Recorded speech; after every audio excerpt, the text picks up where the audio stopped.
Do School Better, a podcast for people who want to transform education. My name is Doris Korda. In this season, I discuss the core principles of my educational philosophy with Tim Desmond and Allison Tanker, my co-teachers from Hawken School's Entrepreneurial Studies program. It's not about what you teach, it's about what they learn.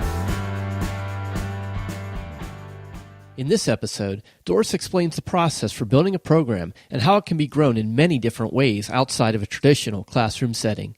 She explains the role of piloting in education and the importance of identifying which resources you have and which ones you need. We've been talking a lot about the entrepreneurship course specifically that we're in the midst of here at this school, but I know you've developed a number of programs and have trained a number of educators to generate their own programs and develop them further. And I'm just curious, where do you start with that process? Where does that's a good question, because you're learning this thing, but I think that what's always important, it's like anything else you do. So you start with, okay, what are your objectives and what are your starting ingredients, right? So maybe you're a middle school science teacher in a public school. You say, well, I have 35 7th graders in each class and 40 8th graders in each 8th grade class, and my job is to teach them 7th and 8th grade science. And we don't have a lot of resources. They don't all have technology. Here's the kind of span of backgrounds they might have. This is what I'm trying to get them to learn. We talk about that. What do you hope they most get out of? What can they, blah, blah, blah. And so you really start with, like anything, what really are the major objectives? Not a laundry list of 58 topics, but what are those major things, major skills, key concepts, knowledge sets that you really hope, if nothing else, they end the year really getting in a great way? Mm-hmm. And what are your ingredients? Mm-hmm. What do we have in front of us? I mean, I've worked with people who aren't in a school who do summer camps. I've worked with people who have accelerator programs, aren't even in it is education, but Sure. So you have to look at what kind of time do you have with them? Are they required to take this class, or have they chosen it? You kind of have to look at what are the ingredients, what's the setup. And then I talk about what I think are the operating philosophies that matter most, the most important ones. And talk about these things like they have to work on something that they find meaningful, that it's meaningful to them. And there are a lot of different ways to get at that. There isn't a one-size-fits-all answer to that. It isn't always go find a business that has a real problem. There are lots of ways to do it. You can teach Chinese history and still have the conversation start when you're creating the curriculum. How do we, if we want them to learn about the Ming Dynasty, how can we structure this so that those students who are in this course, because it's a requirement, and 10% of them are going to be just naturally fascinated by the Ming Dynasty, and 90% of them are just going to want to suffer through it? Mm-hmm. How do you change that so that they're all crazily interested in learning about the Ming Dynasty? And it has to start with a conversation about how can we do this in a way that they're working on something that's meaningful to them. And that's where a lot of the hard thinking initially comes in. And then the other piece so that's the number one big thing. And then in terms of the how, mm-hmm. and the second equally big thing about the how is what you as an educator can do and want to do most readily. So start with who you are and what you've got. Mm-hmm. How do you get those two things together? Given those learning objectives, giving the ingredients you have, how do we use what you've got and you do best and want to do, what you are and what you've got, to create something, some way for them all to be engaging in something that's really, really meaningful. They want to do it, that will, and then how do we set that up in such a way that they can't possibly help but learn the things you want them to learn about the Ming Dynasty? How do we set that up? And then, always, multiple times in that conversation, I will say the following things.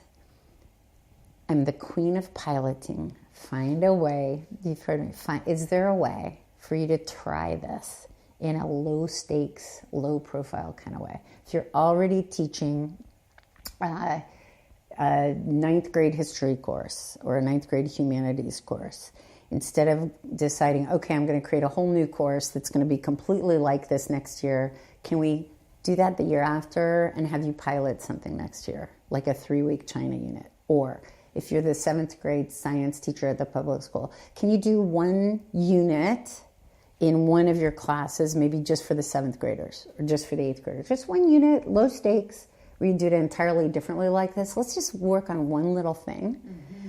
And don't trumpet, don't come out with a big launch or tell people about it. Just like try it, experience it once, give yourself room to experiment, to try it, to go, ooh, that didn't work so well. Mm-hmm. We're not saving lives here. Your 7th graders will survive their life and even their middle school. What's the worst thing that happens? The 4-week unit that you do is kind of You think students have ever gone through a 4-week science unit in 7th grade that isn't so hot? I bet they have. So try it. And I always talk about rules of 3, that it is all, and anybody who's taught for a while, I say this and they nod their head like, oh yeah. So it's always the 3rd time you teach something new. It's that 3rd time that you, for the first time, feel like, okay, I've got this now. And so give yourself a pilot, find a way. I can't tell you the number of teachers I've worked with, I'm not just saying this, who've come in and they've already decided with their school that before they've even come to, say, our workshop, mm-hmm. they have no entrepreneurship program, but next year they're going to have this entire class all year for, juniors. That's an entrepreneurship class. And they come in and they say, okay, it's the end of the summer. We've got our signups. We're going to start next fall. And I say, there's got to be a way for you can you scale it back? Can you instead do that the year after once you know, okay, I've got it. I know what I'm doing. Is there any way? Do a club, do a elective that's a 3-week thing, and we look. I've had this conversation I just remembered with a couple, an administrator and a teacher from a school mm-hmm.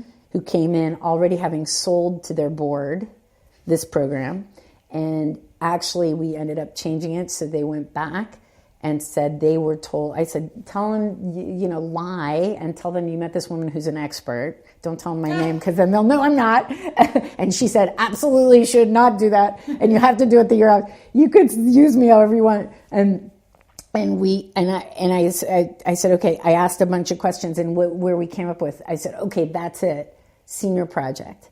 Have a senior project or an independent study where you try this out next year. And then the year after, do it, whatever. And they changed it. So does that answer your... Absolutely. I think it's a really great takeaway that often people can be intimidated by the thought of, oh my gosh, how am I ever going to, maybe I don't have a background in the specific content area, or I have no idea how to approach teaching in this way. I have to shift my mindset entirely. Yeah.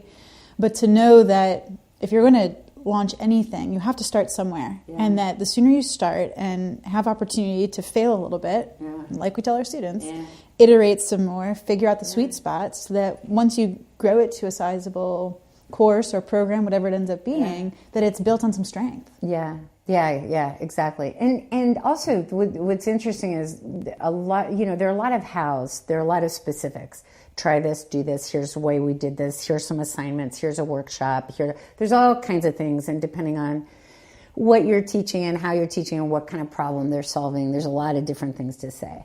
But one of the things that at a kind of higher level, this will sound really obvious, but it actually isn't, I find, the way a lot of what we do is approached. So I didn't word that well, but you know what I'm saying. Sure. So yeah. So, you know, I've been in schools for, I guess this is my 19th year. And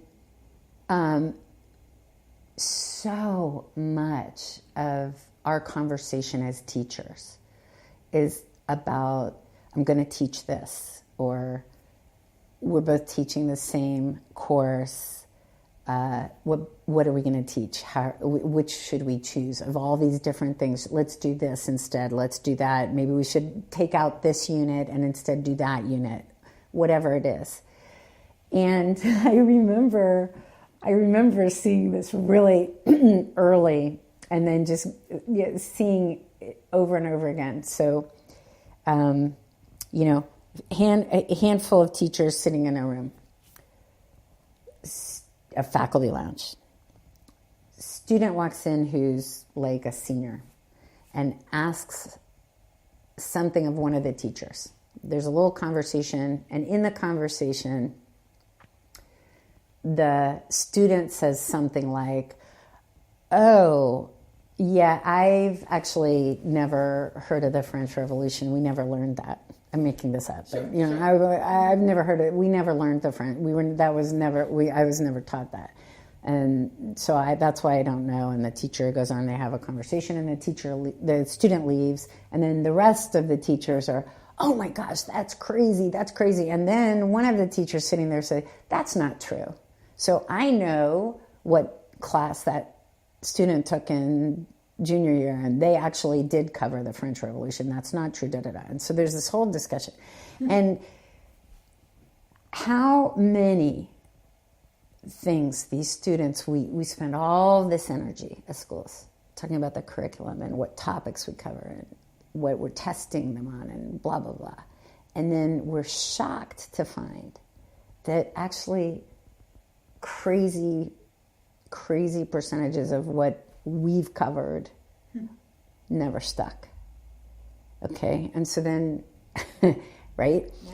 So if you're talking about what should we teach in the 9th grade humanities course during the China unit, what should we teach? How long is the unit? Well, we always spend 3 weeks on China in the Humanities 9 course. Okay, and is that, for all of our students, most of what they're going to get from us about China in high school? Maybe it is. I'm making this up, but yes, it's going to be what it is. So we could sit here and spend a whole lot of time arguing about which particular texts and which particular topics we think are most important if we only have 3 weeks with 14-year-olds to teach them about China in the 45 minutes every day that we have them. And at the end of the day, what does that kid come out of there with? So here's the difference. If what you care most about is not what specific items you choose to teach, but what do they learn about in this 3-week unit? And you say, well, what I really hope they learn, because they're not going to learn all of Chinese history or even a smidge of it in 3 weeks.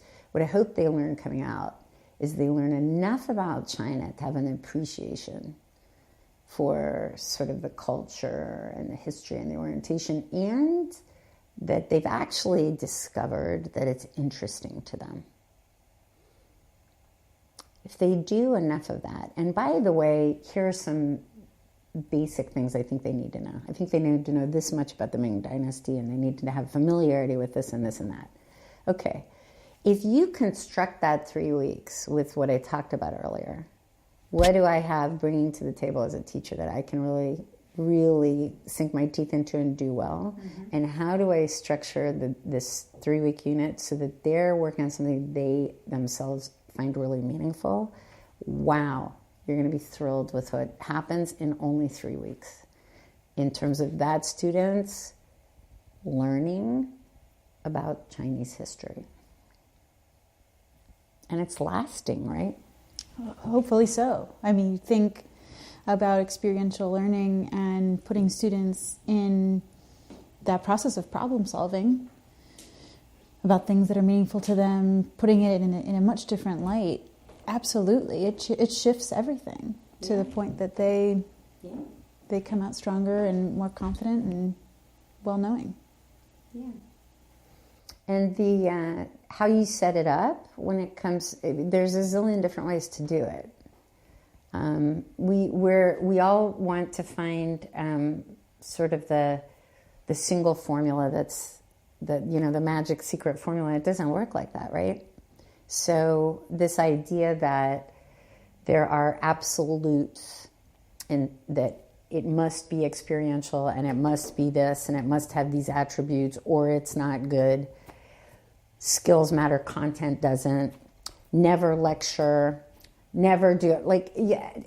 The minute you decide that there are these do's and don'ts that always happen, all we're going to do is we're now going to develop another model that 10 years from now also doesn't work. Right. So there aren't easy answers to these things. By the way, talk about design. This is about good design. When you are designing a learning experience, whether you're designing a product, you're designing a learning experience, you're designing a service, you're designing a whatever, right? What do you have to start with? You have to start with understanding what the need is, really, really understanding it. Absolutely. And what you have in what is it that I can do that satisfies that need, given what I've got and who I'm working with. So you got to understand your audience, you have to understand the need, and you have to be very realistic about what you have and can do. This building great curriculum is no different. But as you've heard me say, you have to always be thinking not about what am I going to teach them, but what do I want them to learn? What do I want them to learn? And saying I want them to learn this, and that about the Ming Dynasty, and therefore if I just tell them, they'll learn it. We have ample evidence that isn't effective. Thanks for listening to this episode of Do School Better. We would love to hear from you, so please leave us a comment or a review. And if you're interested in learning more, check out wildfire-education.org.